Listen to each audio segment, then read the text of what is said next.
ikibazo ca mbere muvuze muti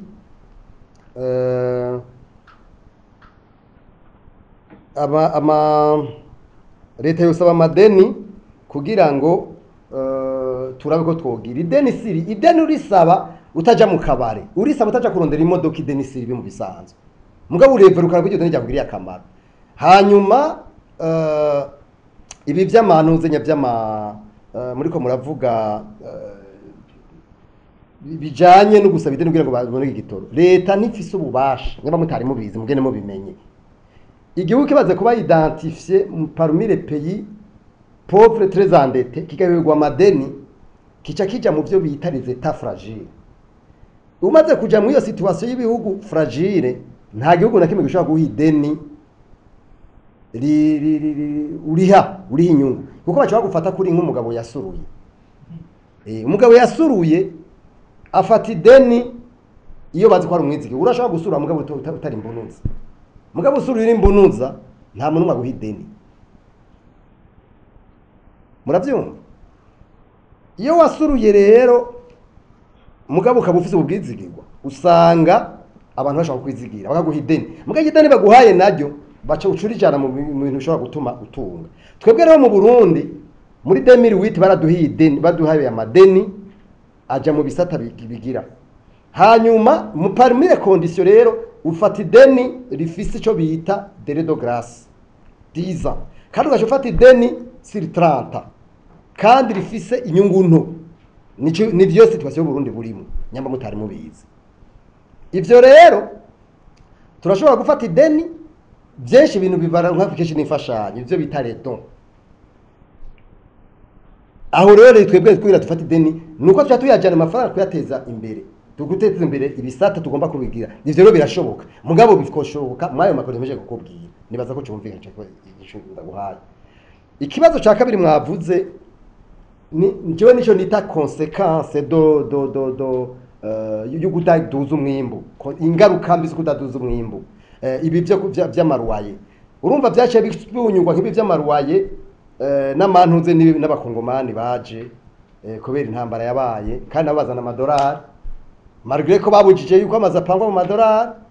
Nukuri gahamageza abantu bapangisha amaze amadolari, mugabo kubera uko kuntu kwa administration n'ubutungane usanga atanga uvuga none d'abord amazuna y'abandi erega nayo bantu nyene ifaranga rikwiye, none bazokuyifata ntibikunda kandi iryo dolari bararikeneye. Rero hari kibazo kuyane ko ndabibabwira, harigiyeho n'itegeko rivuga ko hojaho mu bisanzwe leta nigomba gushiraho deseye, bakavuga bati tel pourcentage kirazira kubite pasa, mugabo urabona ko bigoye. Rero ikibazo cyo gupanga no gupangisha hari bibazo bikomeye, abantu ku buryo umuntu usanga akorera umushahara 200-300 agaciza gupanga ugenda upanga inzu, ufise abana 5, ufise abana je ne sais pas nakubwiye mu byo kuvyara n'ibindi, ugaca usanga ntugishobora kuba mu gisagara. Wavuze ngo bavuga ngo mu gisagara ngo haba ubishoboye ntiyawe ubishaka, nivyo mugabo nibutse yuko le droit au logement, uburenganzira bwo kugira aho umuntu aba kugira agasago, ni itegeko leta ifise. Leta yarasinye itegeko bita Pacte international relatif aux droits socio-économiques et culturels, le droit au logement, le droit à l'alimentation, le droit à la santé. Ayo n'amadroit igihugu intwaro yose ifise ku itegeko gushiraho. Nige muri 66 mu 36. Igihe leta itabishoboye rero iba yananiwe. Bane ba mama niko bimeze, ntagire uzohava bahenda izo droit zino muri constitution. Muzogende murabe constitution chapitre ijyanuze ya mbere ibyo bita les droits et les devoirs. Abatarasoma koze mugende muyisebe murabe. Musangize zose ndiko ndavuga. Leta nishiraho mu conditions zituma bikoma. Mugabo cyo usanga nabo baza gutwara, urumva naguye baza gutwara abantu by'abashira mu fuko. Usanga nivyo ndiko batavyo bazi. Ndetse nagwe ko umuntu mutora avuye hariya mu ntuzenya ku ishure atazi ivyo bintu atavyazi. Na hariho je mvuga nti mwebwe abene gihugu mutegere, il faut apprendre à revendiquer vos droits. Bien sûr mu mutekano. Kuko gusaba uburenganzira ufise c'est ton droit aussi. Biri muri pacte international relatif aux droits civils et politiques biranditswe neza kandi n'ibyo biri muri constitution. Nico gituma le droit à la manifestation ari kintu kirekuwe, le droit à l'accès à l'information publique ari kintu kirekuwe. Mwebwe abanyesha bako ntibamubaho iyaba ayo madroit atahari. Mugabo ya madroit n'uburenganzira nabivuze mugabo byose bikora mu mutekano. Ivyo rero niko bimeze, niko byumva. Kubona rero ibintu biduguka uya nkuko mariko murabivuga bikaguma umengo nibisanzwe. Hari kintu wavuze jewe ntashimye ngo la resilience, ngo le Burundi save développer la resilience. Iryo zina iyo nuze nyitwa resilience ryazanywe n'umugabo yitwa Boris Cyrulnik. C'est un grand théoricien ya développé ikintu bita resilience. Utandukanye la resilience n'umuntu kiso resilience ivuga wagiye mu bibazo birebire hanyuma ibibazo bimaze guhera ntucugwara trauma cyangwa traumatisme kuko navyo birafise amantu ze birevuriwa traumatisme aigu gutyo kugera hafi nko ku ntuze rurindi. Twebwe rero turi muri resilience oya turi mu bindi ivyo jewe no kwita la procrastination. Umuntu bari muri situation ntaje imbere ntaje inyuma ntaje imbere ntaje inyuma. Procrastination rero atandukanye na resilience. Hariho n'ayandi materme ntozana ngaho bunyene technique atereka kutore muri resilience. Umuntu uri muri resilience il ne raisonne pas négativement. Ntavuga amajambo yo kwihebura oya avuga amajambo d'espoir. Mugabo wumviriza abarundi benshi bariko baravuga ucubona ko ari resilience ari bindi bintu. Rero la resilience siyo abategetsi rero barayendera kenshi bakabona ibintu byononekaye bibaza ngo abantu nibijuju. Ivyo rero no kubimenya nico gituma ubona niki gisata cha psychology iwacu atari mwanya bagiha étude de comportement la sociologie. Ivyo bintu mangumenye ariko nk'ubu uyabahinga mu bindi bihugu baba bari mu biganiro amwebwe bamenyesha mu batuma ko mubabaza ati tubwire sociologiquement parlant ibi bintu mubona bimeze gute. Aba psychologue les comportements pourquoi les gens adoptent tel comportement etc. None nk'ubu harama donné de suicide mumba muragenda ku verify muraba donné de suicide ahari ntiziba hizo donné. Ni ibiro ndababwira ni il faut faire attention twige gukoresha expertise ni twiga gukoresha expertise kuri tel domaine bizoza bigira akamaro. Mwavuze jimbere magazine wavuze ibintu bijanye na la croissance de la dette.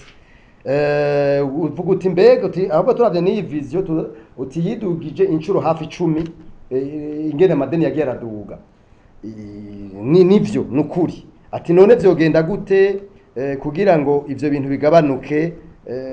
Biri simple nabivuze il faut produire hanyuma il faut orienter amafaranga mu bisata biduza umwimbo hanyuma ukazurevaliwa rotodo croissance.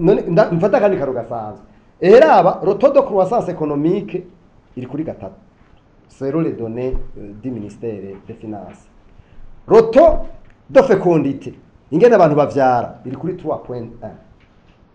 Urumva iyo elema yonyene irakwiye. Mwebwe sinzi muracare bajene sinzi ko hari niraza kwata office abana batanu kabe batandatu mugabo amwayene hari utwenze hari inyuma ndakurahiye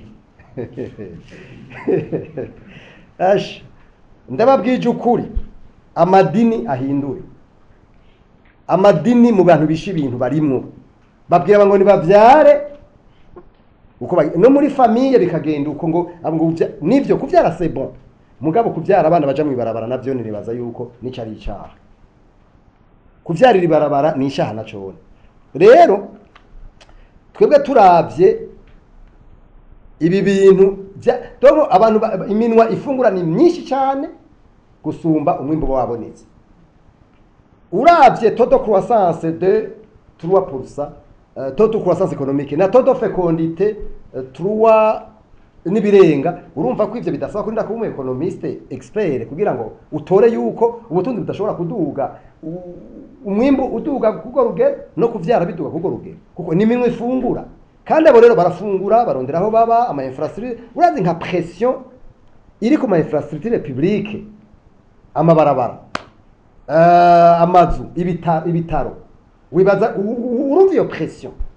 Umuntu ashaka kuvuga ngo jewe ngo bana ngo ndabavyara ngo nzubarera ngo ndabishoboye. Uzobakira ibitaro bya, uzobakira amashure ya, uzobakira nibikunda, urabira igihugu muri rusange. Naye handi ho umuntu abariko aragira ikibazo cyanyuma mwabajije n'ibintu bijanye n'amagroupement ubusuma burimo. Ivyo genda murabe mwe bita ngo amabanke ranyambara amabanke rambera ama microfinance ama cirque n'ibintu byinshi cyane bihari kandi benshi nkuko mwabivuze usanga bemewe muri BRB. Mugabo twebwe muri Oricom turafise nk'ama societe nkane canke 5 abantu bibwe.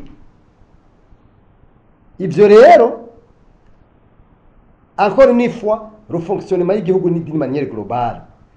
Kubera hari kibazo mu butungane n'abagiye yusanga bigoye nizo fonctionnement zindi rero zindi ma institution. Rero ni kibazo kihari gihe mpora nja kumumpimba murazi ko nafuzwa katari gake haro nibuka nkaja kuko nejo ndashobora gusubirayo kuko umugabo aheruka gufungwa canke kugwara apfuye n'umugore nawe nico kimwe. Rero imisi yose ngiye mu mpimba abantu usanga imigwi minini cyane iriyo niyo migwi y'abantu zeye yabo bantu kuko usanga ari shene ari abo bantu bari mu ivyo bintu vy'ama cirque n'amantu ze sinzi ibindi navyo n'ama microfinance. Rero hari bibazo niyumvira yuko leta igomba gutorera umuti yagire mu maguru mashasha n'ayandi ho tugumye mu ibi bintu je ndabona ko bizogora. Rero banya kugira Imana murakoze cyane je nibaza yuko mpejeje.